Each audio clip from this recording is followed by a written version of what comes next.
नमस्कार, मैं हूं मारूफ रजा। आप देख रहे हैं अपना पसंदीदा चैनल देश न्यूज। आखिरकार वो घड़ी आ गई जिसका सबको इंतजार था। सभी लोगों की निगाहें आज हो रही वोटों की गिनती पर टिकी हुई हैं। महाराष्ट्र और झारखंड में विधानसभा चुनाव की गिनती जारी है। चंद घंटे बचे हैं जब ये सब साफ हो जाएगा कि दोनों राज्यों की सत्ता पर कौन काबिज होने वाला है। महाराष्ट्र में 20 नवंबर को सभी 288 सीटों पर चुनाव हुआ था, जहां 65.11% मतदान हुआ। 30 सालों बाद महाराष्ट्र में इतनी तादाद में वोटिंग हुई है। इस बार 2019 के विधानसभा चुनाव से ज्यादा मतदान पड़े। महाराष्ट्र में इससे पहले 1995 में 70% से ज्यादा वोटिंग हुई थी। महाराष्ट्र असेंबली के नतीजे साफ होने लगे हैं। बीजेपी प्लस यानी एनडीए की बात करें, महायुति की बात करें तो 220 सीटों पर आगे चल रही है। वहीं अघाड़ी की बात करें तो सिर्फ सिमटकर 54 सीटों पर रह गई है। इस सब के बीच शिवसेना की पहली प्रतिक्रिया सामने आई है। जाहिर सी बात है, सांसद संजय राउत ने मोर्चा खोला है और उन्होंने यह कहा है कि जनता का फैसला नहीं है, जरूर कुछ ना कुछ गड़बड़ी हुई है।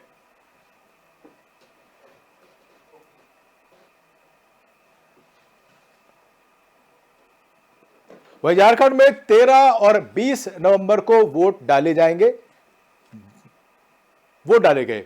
आपको बता दें कि झारखंड में 68% मतदान हुआ था। झारखंड विधानसभा चुनाव में शुरुआती रुझानों में झारखंड मुक्ति मोर्चा सबसे बड़ी पार्टी बनकर उभर रही है। हेमंत सोरेन, स्टीफन मरांडी जैसे जेएमएम के बड़े नेता आगे चल रहे हैं। चंपई सोरेन, बाबूलाल मरांडी जैसे पूर्व मुख्यमंत्री भी अपने अपने क्षेत्रों में आगे चल रहे हैं। पूर्व मुख्यमंत्री बाबूलाल मरांडी धनवार से आगे चल रहे हैं। कांग्रेस के इरफान अंसारी जामताड़ा से आगे चल रहे हैं। पूर्व मुख्यमंत्री चंपई सोरेन सरायकेला से पीछे चल रहे हैं। पाकुड़ सीट से एनडीए उम्मीदवार अजहर इस्लाम आगे चल रहे हैं। जमशेदपुर के पूर्व और पश्चिम सीटों पर बीजेपी की रणनीति कामयाब होती नजर आ रही है। यहां से जेडीयू उम्मीदवार सरयू राय और पूर्णिमा साहू आगे चल रहे हैं। उत्तर प्रदेश की अगर उपचुनाव की बात कर लें तो वहां पर 9 विधानसभा सीटों पर छिटपुट घटनाओं के साथ बुधवार को मतदान संपन्न हुआ था। लेकिन अब जो है सब कुछ सामने आता जा रहा है। जैसे जैसे दिन चढ़ता जा रहा है, तस्वीर बिल्कुल साफ होती नजर आ रही है। इस पूरे महायुद्ध महासंग्राम पर, इस महाचुनाव पर बात करने के लिए मेरे साथ एक सम्मानित पैनल जुड़ा है। मेरे साथ स्टूडियो में एनसीपी नेता जो कि अजीत पवार गुट से हैं, तबरेज, वो मेरे साथ मौजूद है। तबरेज जी, आपका स्वागत है। अचल शर्मा जी हैं बीजेपी से, वो मेरे साथ जुड़ गए हैं। आपका भी अचल जी बहुत स्वागत है देश न्यूज में। पहली बात तो आप दोनों को बधाई, जिस तरीके से महाराष्ट्र के रुझान आ रहे हैं और धीरे धीरे नतीजों में तब्दील होते जा रहे हैं। क्या कहे अचल जी, ऐसा ही जो एग्जिट पोल था वो एग्जैक्ट होने वाला था, किसको आप इसका श्रेय देंगे?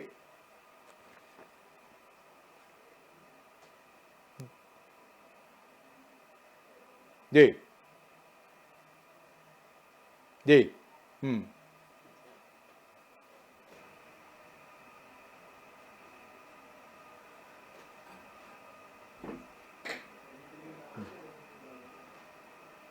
जी। हम्म हम्म हम्म जी। हाँ,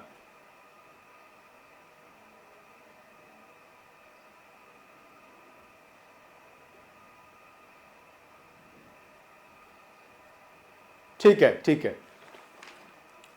अच्छा जी, आप जुड़े रहे मेरे साथ। तबरेज जी मेरे साथ मौजूद है। आप ही की पार्टी के जो दूसरे जो घटक दल है उनसे उनका ताल्लुक है, अजीत पवार गुट से है। तबरेज जी, क्या कहेंगे? लगातार द्वंद्व रहा, युद्ध होता रहा, बयानबाजी होती रही कि असल एनसीपी कौन है। क्या लगता है कि इस चुनाव के नतीजों ने यह तय कर दे कि असली एनसीपी अजीत पवार गुट है? देखिए, बात असल में क्या है कि नेतृत्व की है। दूसरी बात, हमारे जो गठबंधन था उसमें जो सबसे बड़ी जो सफलता मिली है वो में एक योजना थी, हमारी लाडली बहन योजना। उस योजना ने इतना असर डाला, इतना काम किया, बहनों को पैसे ट्रांसफर हुए, उनकी चीज़ों को किया सारा।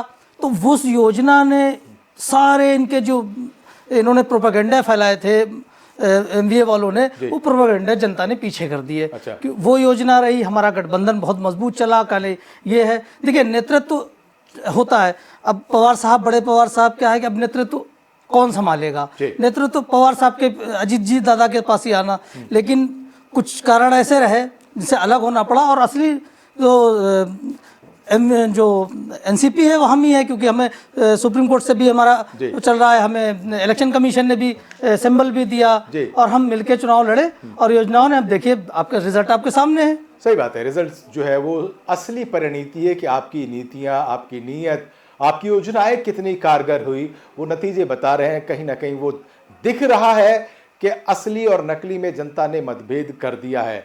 अच्छा जी, अगर अब मेरी आवाज आप तक पहुंच रही है तो मैं सीधा उस मुद्दे पर आ रहा हूं, क्योंकि कमल खिल रहा है, हरियाणा के बाद महाराष्ट्र में खिल गया और अभी जो कसर थी झारखंड की वो अभी उस तरीके से नजर नहीं आ रही। तो झारखंड में कहां चूक हो गए चल जी?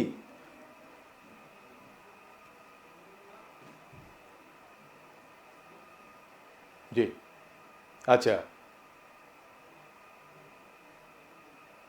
हाँ,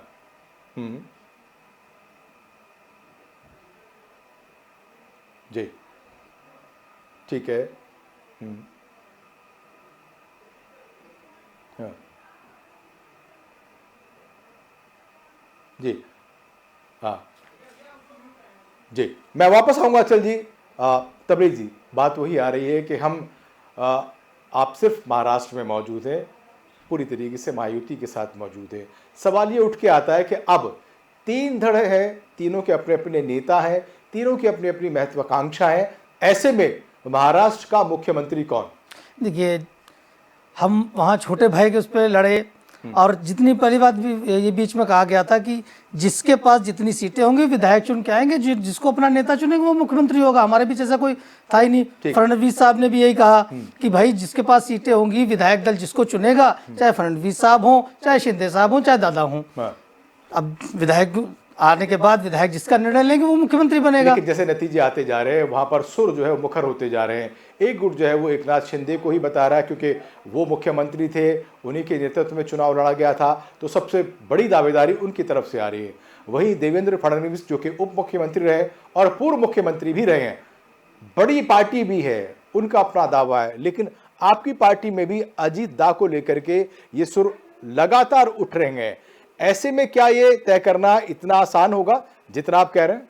देखिए, संख्या बल बहुत महत्व रखता है किसी भी इलेक्शन के लिए जी। अभी संख्या बल आने दीजिए शाम तक, उसके बाद चीजें साफ हो जाएंगी। जिसका संख्या बल ज्यादा होगा, विधायक जिसको चुनेंगे हम उसको मान लेंगे। चलिए, बड़ी अच्छी बात है। लेकिन क्या कहेंगे, इलेक्शन से पहले कई जगह अजीत दा जो है वो बीजेपी से कन्नी काटते नजर आए। योगी आदित्यनाथ ने जो नारा दिया था, कटेंगे तो मरे बटेंगे, उससे बिल्कुल अपने आप को अलग करते नजर आए। उन्होंने मंच भी बिल्कुल साझा नहीं किया। अब जो है, क्या कहीं ना कहीं ये सवाल उठेंगे कि आप चुनाव से पहले हमारे साथ खुल के नहीं आए, अब क्या होगा? किसी प्रदेश की सिचुएशन क्या है, किसी प्रदेश में क्या है, दादा का सबको साथ लेकर चलने का हमेशा से उनका रहा। तो ऐसी किसी मोड़ पर अगर कोई बयानबाजी होती भी है तो किनारा कर लेना ज़्यादा अच्छा रहता है, क्योंकि हमें सबको साथ लेके चलना पड़ता है। हम ये नहीं कि हम सिर्फ एक ही के हैं, हम सबके हैं। इसीलिए हमने हल्का सा किनारा नहीं किया, सिर्फ उस चीज़ को नहीं माना। अच्छा, बस। बाकी बीजेपी है, चुनावी स्ट्रेटेजी थी कि ठीक है, आप अपनी रणनीतियों को लेकर चलें और हम अपनी रणनीति को लेकर चलें, और उसके बाद एक साझा कार्यक्रम के तहत सत्ता तक पहुंचे। उसके बाद तय कर लेंगे कि मुख्यमंत्री कौन होगा और कौन नहीं। वो तो संख्या बल पे डिसाइड हो जाएगा कि किसको क्या मिलेगा। विधायक दल का नेता जिसे भी चुना जाएगा हम उसको देखेंगे। वो अभी शाम तक देखिए, अभी शाम तक तस्वीर कहाँ आती है, किसको कितनी सीटें आती हैं।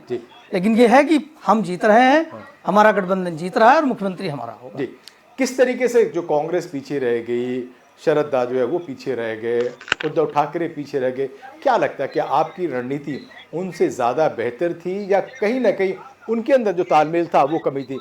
क्या आप मानते हैं? देखिए, सहानुभूति वोट मिल सकता है, एक बार मिल सकता है।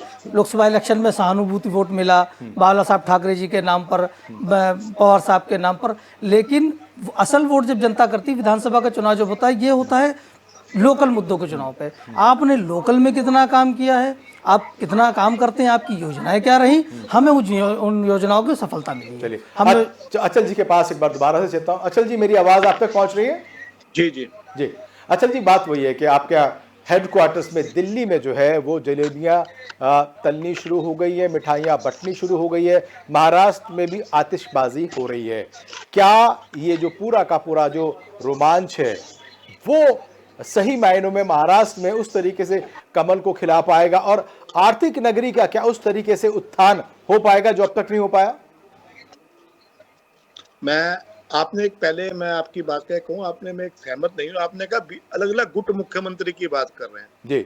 गुट नहीं कर रहे हैं, कार्यकर्ताओं में उत्साह है। हाँ। और जो पार्टी का कार्यकर्ता होता है वो ये चाहता है कि हमारे नेता मुख्यमंत्री बने। ठीक है। चाहे वो अजीत गुट की बात हो, चाहे एनसीपी की बात हो, बीजेपी के अंदर ये चल रहा है। हाँ। तो इसका निर्णय हो जाएगा। हाँ। दूसरा, आपने कहा कि 11 अशोकर और हमारे यहाँ बीजेपी ऑफिस के अंदर शाम को 6:30 बजे हमारे प्रधानमंत्री जी आ रहे हैं हर बार की तरह जी। वो बोले बहुत बड़ी जीत हुई है हमारी। हाँ। 125 से ऊपर सीटें हैं हमारी। हाँ। और महाराष्ट्र के अंदर जिस तरह का वातावरण बनाया गया, जिस तरह का लोगों ने कराया गया, वहां पर माहौल बनाया गया कांग्रेस एनसीपी शरद पवार जी द्वारा, उद्धव जी द्वारा, तो उसको सबको नकारते हुए पब्लिक ने जो वोट दिया उसके बारे में भी नई नई बातें हमारे को कुछ ना कुछ नई जानकारी माननीय प्रधानमंत्री जी हमारे बीच में देंगे। लेकिन अचल जी, एक सवाल ये भी उठता है कि संजय राउत ने जैसे ही नतीजे आने शुरू हुए उन्होंने आकर के मुखर होकर के बोला कि ये जनता का फैसला नहीं है, यहां दाल में कुछ काला है, गड़बड़ है, काली काली है तो दाल काली होके बैठी हुई है। ये जो राउत जी है, ये राउत जी का जो वातावरण है, जिस समय बीजेपी के साथ शिवसेना लग हुई तब भी ये बड़ा बोल रहे थे, और आज इस चुनाव के अंदर भी चाहे वो पवार पार्टी की बात लोग हो, चाहे वो कांग्रेस के लोग हो, वो भी राउत की बातों का विश्वास नहीं करते। जो मर्जी बोलते वो, उनके मन में पट्टा जरूर शिवसेना का डला हुआ, लेकिन बोलते क्या क्या है किसी को कुछ नहीं पता। किसी को कब क्या बोल जाए, कब कौन सा बम कहाँ फोड़ दें, क्योंकि उनकी कोई बातों के ऊपर गंभीरता है ही नहीं ना जी, कुछ भी बोल जाते हैं वो। चलिए, तो मैं भी अब रोकता हूं अपने मेहमानों को। इस वक्त की बड़ी खबर है, टेलीविजन स्क्रीन पर आप देखें कि इस वक्त जो है बिल्कुल सायरन बज चुका है और ये ब्रेकिंग न्यूज आपके सामने है। बड़ी खबर, दिल्ली शाम 6 बजे बीजेपी मुख्यालय जाएंगे प्रधानमंत्री नरेंद्र मोदी। बीजेपी कार्यकर्ता पीएम मोदी का करेंगे स्वागत, कार्यकर्ताओं को संबोधित करेंगे प्रधानमंत्री मोदी। तो ये रिवायत है, प्रधानमंत्री मोदी, जैसा कि भी अतुल शर्मा जी कह रहे थे कि पिछली बार की तरह वैसे ही प्रधानमंत्री आएंगे और वहां पर जो है मुखातिब करेंगे देश को भी, कार्यकर्ताओं को भी, और एक जश्न का जो माहौल है, औपचारिक माहौल वहां पर बिल्कुल देखने को मिलेगा। अचल जी, बिल्कुल तैयारियां अभी से शुरू हो गई हैं, समय तय हो गया है, जगह तय हो गई है? जगह तो फिक्स है हमारा मुख्यालय जगह फिक्स है बिल्कुल। समय 6:30 बजे का है। वो आ जाएंगे वहां पर, तो पूरी की पूरी दिल्ली का कार्यकर्ता और आसपास के क्षेत्रों के कार्यकर्ता और हमारे बड़े सभी शीर्ष नेतृत्व तो वहां पर होने वाला है, और बड़े धूमधाम से महाराष्ट्र का जश्न हम मनाने वाले हैं। अच्छा, और रिकॉर्ड टूटा है, एक तरह से रिकॉर्ड टूटा है, जाहिर सी बात, पहली बार आया है। आप महाराष्ट्र की बात जरूर कर रहे हैं, लेकिन झारखंड निकल नहीं रहा। चल जी, झारखंड अगर आएगा तो यूं कहूं कि बीजेपी के दोनों हाथ में लड्डू होंगे। अभी सिर्फ महाराष्ट्र का लड्डू है, झारखंड का भी नहीं है। आप जो विपक्ष की बात कर रहे हैं ना, अब झारखंड में तो ईवीएम ठीक है, महाराष्ट्र में ईवीएम खराब हो गई, तो इसको आप क्या कहेंगे? नहीं, अगर आप सिर्फ अभी रुझान को ही देखेंगे तो जिस तरह का रोना शुरू कर दिया है शिवसेना ने, कांग्रेस के या और लोगों ने कि ईवीएम का यहाँ पे ये हो गया, जैसे वो कह रहे हैं कि हम हमारे साथ ठीक हुआ ही नहीं, व्यवहारिक पब्लिक ने ठीक नहीं किया। पब्लिक तो मतलब मैं उनका इंटरव्यू देख रहा था, वो पब्लिक को गलत कह रहे थे राउत जी। मतलब बड़ा अजीब सी स्थिति है, पब्लिक ने अपना एक मंडन दे दिया, पब्लिक ने अपना जनादेश दे दिया, ठीक है, बीजेपी के साथ दे दिया, उसी को गलत आने पे लगे हुए हैं। लेकिन झारखंड के बारे में बात करो तो वो कहते हैं नहीं, अभी आने दो ना उसको। मैंने कहा लगभग 1 बजे तक मुझे लगता है कि जो मेरे पास जानकारी है कुछ ना कुछ वहां पे भी बड़ा मार्जिन कम सीटों पर चल रहा है जी। जैसे अभी मैं बात करूं तो वर्ली के अंदर ही जो ठाकरे परिवार पहली बार हारने जा रहा है, आज आदित्य ठाकरे पीछे चल रहे हैं वर्ली के अंदर। जी जी जी जी, जाहिर सी बात है, बहुत सारा उलटफेर हो रहा है, और असली और नकली की जो सही जो है वो पहचान ये चुनावी नतीजे कर देंगे। तबरेज के पास चलते, तबरेज क्या कहेंगे? लगातार जो नीति, नेता और नीयत पर बात चल रही थी, आप लोगों ने कहा कि हमने चुनाव बिल्कुल मिल करके और जुट करके लड़ा, इसलिए उसके ये नतीजे हैं। अब इन नतीजों के बाद जो भी तय होगा वो हमें बिल्कुल सर माथे पर होगा। देखिए, वही मैं पहले भी यही कहा था कि देखिए अभी संख्या बल जिसके हाथ में होगा, बीजेपी अच्छा कर रही है, हमारे बड़े भाई उसमें थी, और शाम तक जो भी नतीजे आएंगे संख्या बल के हिसाब से विधायक जिसको भी नेता चुनेंगे अपना, हम उसको मानेंगे। लेकिन एक सवाल बार बार ईवीएम का आता है, जैसा कि अचल जी ने भी कहा, अगर नतीजे आपके पक्ष में आते हैं तो आप कहते हैं ईवीएम ठीक है, आपके खिलाफ आते हैं तो आप कहते हैं कुछ ना कुछ गड़बड़ है। क्या सारा ठीक रहा? कोई भी दल, खासतौर से मैं अगर विपक्षी पार्टियों की बात करूं, वो अपने सर पर नहीं लेना चाहते। ईवीएम जो बेजान सी एक मशीन है जिस पर आप जैसा करेंगे वैसा नतीजा सामने निकल के आएगा, तो उस पर जरूर ठोकते हैं। ये क्यों चलता है? देखिए, अब ये इलेक्शन कमीशन जवाब देगा कि अब हिमाचल में अच्छी जाती है, कर्नाटका में अच्छी वाली मशीनें भेजी जाती है, और जहां गठबंधन जीतता है वहां खराब मशीनें भेज दी जाती। तो ये देखिए, ये तो कहने की बात है कि जहां हमारे वहाँ मशीनें खराब, जहां आप हार रहे हैं वहाँ मशीनें खराब हैं, और जहां आप जीत रहे हैं, आप कर्नाटका में जीते तो कर्नाटका में मशीनें हमने थोड़ी ना भेजी। इलेक्शन कमीशन है, सारा सिस्टम लगा हुआ है, आपका एक एक बूथ का बंदा वहां पर मौजूद होता है, आपकी हर शिकायत के सलूशन होता है वहां पर। तो ये तो बेबुनियाद बात है कि जहां हम हार रहे हैं, आप अपनी नीतियों, अपनी चीज़ों पर काम करिए। नहीं, लेकिन तबरेज़ जी, आप उत्तर प्रदेश से ही आते हैं। उत्तर प्रदेश में जो है 9 सीटों पर उपचुनाव हो रहे हैं, वहाँ पर जो है लगातार गड़बड़ियों की शिकायत हुई और लगातार वहाँ पर कार्रवाई भी की गई प्रशासन के द्वारा। करीब करीब 7 से 9 जो है वो पुलिसकर्मियों से सस्पेंड भी किए गए। लेकिन अब नतीजे भी जो है वो आपके फेवर में आ रहे हैं। खास करके गाजियाबाद की बात करूं, जिस तरीके से स्लो वोटिंग हुई उसके बावजूद भी बीजेपी का कैंडिडेट कहीं ज्यादा आगे है। 9 में से 7 सीटों पर मार्जिन अच्छा खासा है। यूं कहूं कि ये रुझान अगर नतीजों में तब्दील हुए तो पूरी तरीके से एक तरफा जाएगा। अति उत्साह में कई बार पुलिस वाले हों, यह तो इंसान ही, अति उत्साह में चीजें हो जाती हैं, और उसका नतीजा होता है कि फौरन सस्पेंड किया गया। ऐसा तो नहीं, कार्रवाई नहीं करी गई। मैं रोकना चाहूंगा तबरेज़, एक बड़ी खबर टेलीविजन स्क्रीन पर, देश न्यूज की टेलीविजन स्क्रीन पे, यूपी में 9 सीटों पर मतदान जारी है। फूलपुर, गाजियाबाद, कुंदर की खैर में भाजपा आगे, मीरापुर सीट पर बीजेपी आरएलडी प्रत्याशी आगे, मिर्जापुर की मझुआ सीट पर बीजेपी प्रत्याशी आगे, करहल, सीसामऊ, कटहरी में सपा प्रत्याशी आगे। मैं कानपुर के सीसामऊ की बात करूं तो एक बड़ी प्रचलित सीट है। लगातार इरफान सोलंकी वहां से रहे हैं, फिलहाल जेल में, उनकी जगह उनकी धर्मपत्नी नसीम जो है सोलंकी वो मैदान में है, और सुबह से लगातार उन्होंने बढ़त बनाई हुई है। क्या कहें कि वो एक सिंपैथी वोट उनको पड़ रहा है कि जो उनके पति की सीट थी उस पर वो लगातार आगे जा रही है, या कुछ और, क्योंकि बाकी 7 सीटों पर पूरा अच्छा बड़ा मार्जिन है बीजेपी के पास। अचल जी, आवाज आ रही है मेरी? हाँ जी। अच्छा, मेरे से पूछा आप? जी जी जी। बीच में आपका फोन बीच में कट गया था, होल्ड पे आ गया था, बीच में कोई चीजें सुनी नहीं मैंने। मैं सवाल दोहराता हूं, अगर आप सवाल नहीं सुन पाए बताएं। सवाल यह है कि उपचुनाव की हम बात करें, उत्तर प्रदेश की हम बात करें। उत्तर प्रदेश में 9 सीटों पर उपचुनाव हुए, उसमें से खास तौर से 7 सीटों के पर आप लगातार आगे बढ़ रहे हैं। लेकिन करहल की बात करें और सीसामऊ की बात करें तो ये 2 सीटें खास तौर से सपा के पाले में जाती नजर आ रही हैं। और सीसामऊ की बात करूं क्योंकि उनके पति जो है इरफान सोलंकी वो जेल में है, और उनकी ही सीट पर उनकी धर्मपत्नी नसीम अहमद चुनाव लड़ रही है, और लगातार नसीम जो है सोलंकी वो आगे बढ़ती जा रही हैं। क्या कहेंगे आप? देखिए, वहां का जो वोटों का समीकरण है ना जी, वो उनके पक्ष में थोड़ा सा है, क्योंकि उनका इनका जो जब ये वोट डालता है ये समाज, इसको हम एम फैक्टर भी कह सकते हैं। जब ये वोट डालता है तो ये सामूहिक होकर नहीं सर, लेकिन एम फैक्टर आपके फेवर में गया। एम फैक्टर आपके फेवर में, मैं आपको करेक्ट कर रहा हूँ, एम फैक्टर मैं कुंदर की सीट की बात कर रहा हूँ। अचल जी थोड़ा सा मैं आपको करेक्ट कर रहा हूँ। ये देश की जनता है, देश की जनता बहुत समझदार है। वो जब ईवीएम का बटन दबाती है वो अपने पूरे विवेक के साथ दबाती है, वो किसी फतवे पे नहीं जाती, किसी मंत्र तंत्र के चक्कर में नहीं पड़ती है। जो ये फतवे की राजनीति है ना, फतवे की राजनीति, वो असर नहीं हुआ। अगर फतवे की राजनीति कामयाब होती है अचल जी तो नतीजे कुछ और होते। वो वातावरण को खराब करती है। बहरहाल मैं आपको बता रहा, मैं आप ही की बात कर रहा हूं, तो वहां पे आप मेरी बात सुनिए, मेरी बात सुनिए, आप वहीं पर आइए।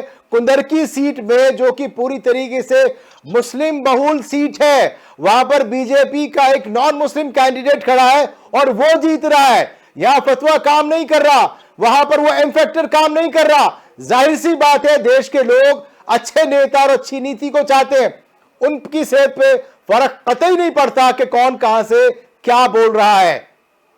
अचल जी देखिए, मेरे को मैंने जिस तरह की फतवे की राजनीति करते हैं, आपकी बात ठीक है, एक सीट पे हम जीत रहे हैं, लेकिन जो वातावरण बनाया गया पिछले पूरे चुनाव के अंदर ही, जब यूपी का लोकसभा चुनाव हुआ, देश का लोकसभा चुनाव हुआ और जब चुनाव हुआ, किस तरह का वातावरण वहां पे अखिलेश जी ने बनाया और जिस तरह का बार बार शोर मचाकर, हालांकि इलेक्शन कमीशन के ऊपर उन्होंने आरोप भी लगा, इलेक्शन कमीशन ने तुरंत संज्ञान में बात को लेकर पुलिस वालों को सस्पेंड भी किया, ठीक है, लेकिन तो भी उनको कुछ ना कुछ कहना है, वो कहते रहेंगे, कोई बात नहीं। चलिए बने रहे। कुछ जश्न की तस्वीरें आपको दिखाते हैं और सीधे ले चलते हैं महाराष्ट्र। ये देखिए आप, वो तस्वीर है जिसका बड़ी बेसब्री से महायुति को जो है इंतजार था। अब ये देखिए, महिलाएं बिल्कुल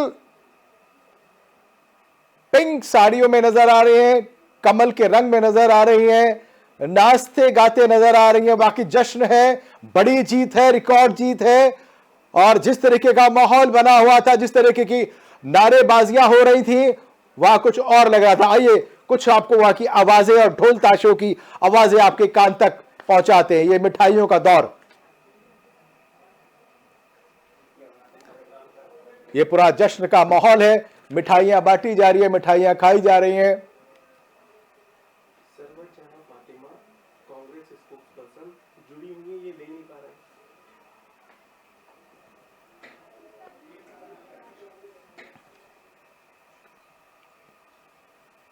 तो चर्चा के बीच में जश्न का माहौल कहीं ना कहीं और दो गुना कर देता है, दो चार कर देता है इस पूरे जश्न को, इस जीत को, क्योंकि एक महाविजय की ओर जो है महायुति जा रही है महाराष्ट्र में और एक नया जनादेश उसको मिला है, रिकॉर्ड तोड़ जनादेश मिला है। तो कहीं ना कहीं खुशी जाहिर सी बातें बनती है। और वापस लौटता अपने पैनल की तरफ और अचल जी के पास लौटता। अचल जी, ये तस्वीरें कहीं ना कहीं दिल को बड़ा सुकून पहुंचाती है, क्योंकि एक लंबी जद्दोजहद के बाद, थका देने वाली बिल्कुल कैंपेनिंग के बाद, रात दिन जागने के बाद, और खासतौर से जो गुजरी रात गई वो तो बहुत भारी थी, आज बड़ा सुकून देती है। निश्चित रूप से सुकून पहुंचा रही है, ये हमारे को भी सुकून पहुंचा रही है और बीजेपी के विचार को भी, जो हमारा विचार है उसको भी सुकून पहुंचा रही है। हाँ। पूरे देश के अंदर एक बहुत अच्छा वातावरण बना हुआ है। जो बीजेपी के विचार को मानने वाले लोग हैं, भाजपा के विचार को मानने वाले लोग हैं, उनको एक सुकून मिल रहा है कि हम किस तरह पार्टी हमारी आगे जा रही है और आने वाले समय में पार्टी और राज्यों में भी बड़ा अच्छा प्रदर्शन अपना करेगी। जी तबरेज जी, जाहिर सी बात है कि जश्न हो रहा है, आपके भी लड्डू हाथ में नहीं, लेकिन मन में तो लड्डू आपके भी फूट ही रहे हैं कि बाहर निकलूंगा तो मैं भी लड्डू खाऊंगा। जाहिर सी बात है आपको भी जो है निमंत्रण वहां मिलेगा, आप पहुंचेंगे बीजेपी हेडक्वार्टर और वो तमाम जश्न की वो तस्वीरें आप खुद लाइव देखेंगे और उसमें शामिल होंगे। लेकिन खुशी अपने आप में खुशी होती है, क्या कहें? देखिए, खुशी तो है क्योंकि 5 साल मेहनत की खुशी क्या है, खुशी से ज़्यादा बड़ी मेहनत है। हमने जो योजनाएं ज़मीन पर उतारी, उन्हें लागू किया, उसका नतीजा आज है। मेहनत हमने पूरे 5 साल करी, लोगों ने आरोप लगाए कि परिवारवाद का आरोप लगाया, दुनिया के आरोप लगाए, लेकिन हम ज़मीनी स्तर पर काम करते रहे। हमने लाडली बहन योजना, इतनी अच्छी योजना चलाई हमारे गठबंधन ने कि उसका नतीजा आज है कि हम इस बड़े मार्जिन, क्योंकि उत्तर प्रदेश के बाद महाराष्ट्र ही ऐसा बड़ा स्टेट है जहां पर इतनी सीटें लाना अपने आप में बड़ी बात है। सही बात है। तो ये पहली बार है और योजनाएं काम करी और उसका नतीजा आज आपके सामने है। अच्छा जी, योजनाओं ने काम किया और जनता ने उन योजनाओं पर मोहर लगाई, समर्थन दिखाया, उसका ही ये परिणाम है, ये नतीजे हैं जो अभी सामने आ रहे हैं। चंद घंटों में पूरी तस्वीर साफ हो जाएगी, पूरे आंकड़े आ जाएंगे। क्या लगता है कि बीजेपी जिस तरीके से हरियाणा के बाद महाराष्ट्र सामने आ गया, झारखंड का भी इंतजार करना जरूरी है कि जब तक पूरी तरीके से तथ्य हमारे सामने नहीं आ जाते तब तक कहना बड़ा मुश्किल है कि झारखंड में क्या होगा। है ना, जो कैडर है हमारा, वो लगातार सतत अपना काम करता रहता है। ये नहीं कि अभी मैं आपको रोकना चाहूंगा, चल जी वक्त है मेरे लिए ब्रेक का। ब्रेक के बाद वापस आपको लूंगा, तबरेज जी भी मेरे साथ जुड़े रहेंगे, अचल जी भी जुड़े रहेंगे और एक नए मेहमान के साथ फिर हाजिर होऊंगा देश न्यूज पर। पल पल की चुनावी खबर, चुनावी नतीजे आपके सामने, कहीं ना जाइए, देखते रहिए देश न्यूज।